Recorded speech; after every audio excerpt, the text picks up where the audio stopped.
How to walk to prevent falls.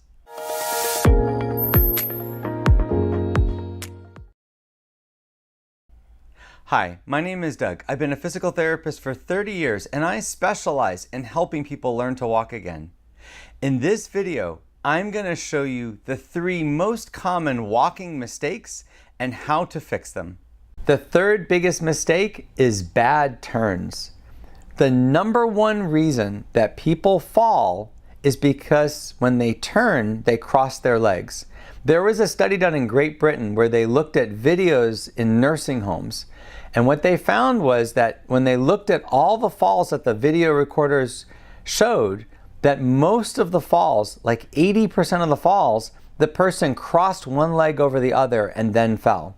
If you're walking and when you turn, you cross your leg over to make the turn, that's a very dangerous thing. And I've seen a lot of clients do that on their first day in my office.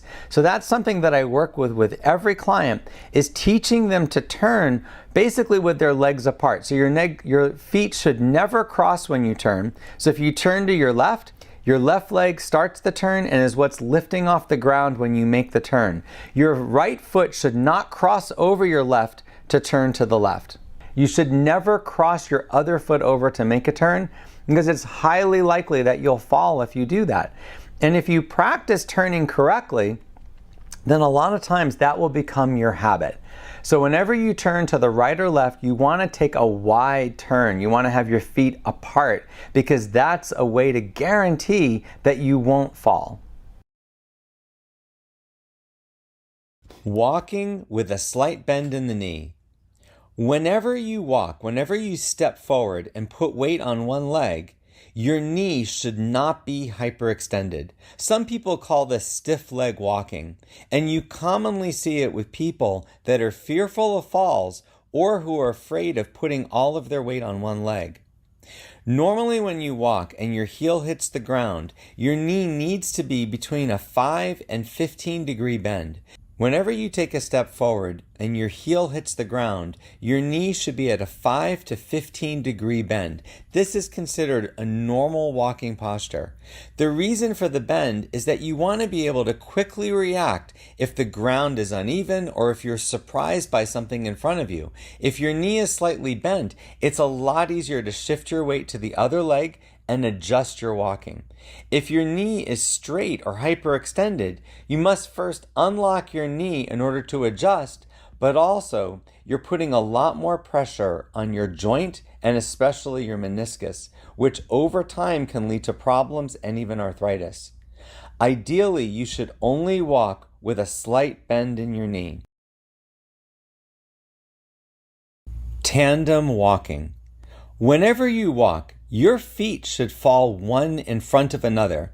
If there were a line down the path that you're walking on, your feet should fall on either side of the line, basically one foot falling almost exactly in front of the other foot. The problem is many people shuffle while they walk. When you shuffle, your feet are wider apart and they're not falling one foot in front of the other. People do this because they're either afraid of falling and their walking is more stiff, or they're afraid of standing on one leg. Normally when you walk, you have to balance on one leg to put your other foot in front. This is considered normal walking and is the strategy of walking that allows you to easily adjust to changes in your environment and react if you're at risk of falling. If you watch normal gait, you'll notice that the person is shifting their weight from side to side as they bring one foot in front of the other. When you shuffle walk, you're no longer shifting your weight. Instead, your feet are going further and further apart and you're not lifting your feet high above the ground. Not only does this make it more likely that you can catch something with your foot, but if you have to adjust your balance, it's a lot easier to shift your weight and move out of the way of something or avoid an obstacle with this gait pattern. Ideally, the safest way to walk is with a tandem gait pattern, one foot in front of the other.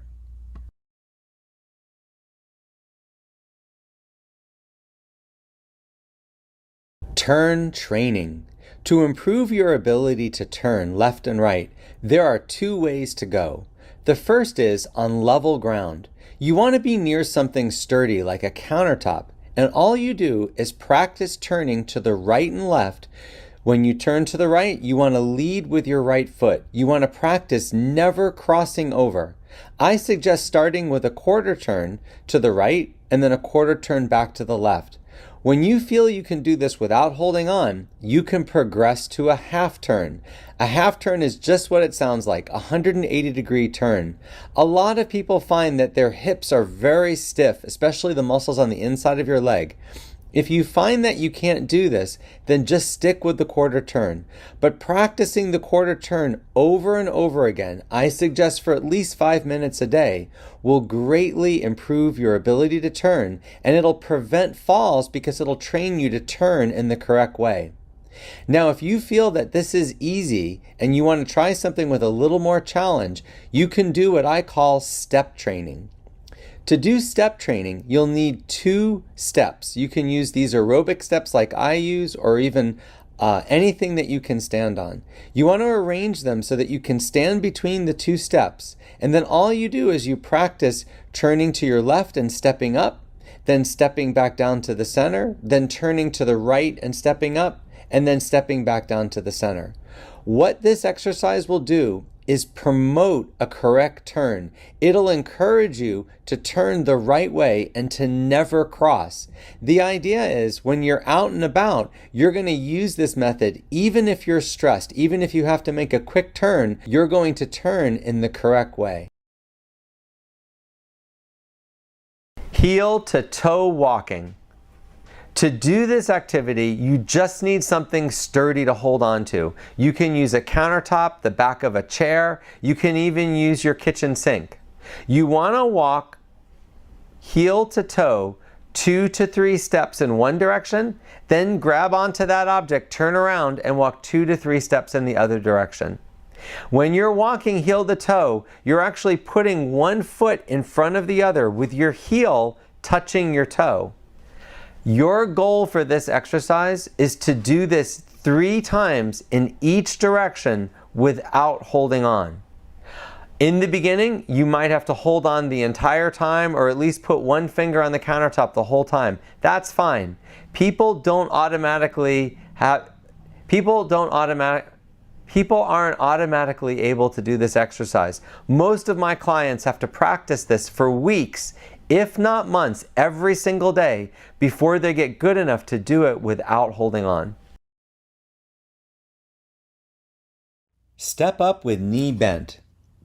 To do this exercise, you'll need 2 things. You'll need a countertop nearby just for safety, but you'll also need something to step onto. I'm using an aerobic step. To do the exercise, you want to step forward with one leg stepping up onto the step. But as your weight goes on the step, you have to keep your knee in a bent posture. You don't want to hyperextend your knee when you shift your weight onto the step. You then want to bring the other leg up onto the step and immediately step back onto the ground with both feet, and then step up with the other leg. You'll want to alternate right leg and left leg. Each time you step up on the step, you want to be very aware that your knee is not hyperextending. So you want to maintain that knee bend as you step your weight onto the step. You want to repeat this for 5 minutes every day until you've noticed an improvement in your walking posture. The best way to use the exercises in the video you just saw is to master each exercise before moving on. These exercises weren't meant to be a complete program that you do each exercise in order every single day. The idea is to do the first exercise, and if it's easy, only then move on to the next exercise. Once you get to an exercise that's difficult, you want to keep practicing that exercise every day until you master it. That could take days or even weeks, but once you master it, that's when you want to move on to the next exercise. I hope you found this video helpful. Click the subscribe button if you want to see more videos like this. If you would like more help with your balance, look in the description for a link to a course I created that can help anyone improve their balance at home.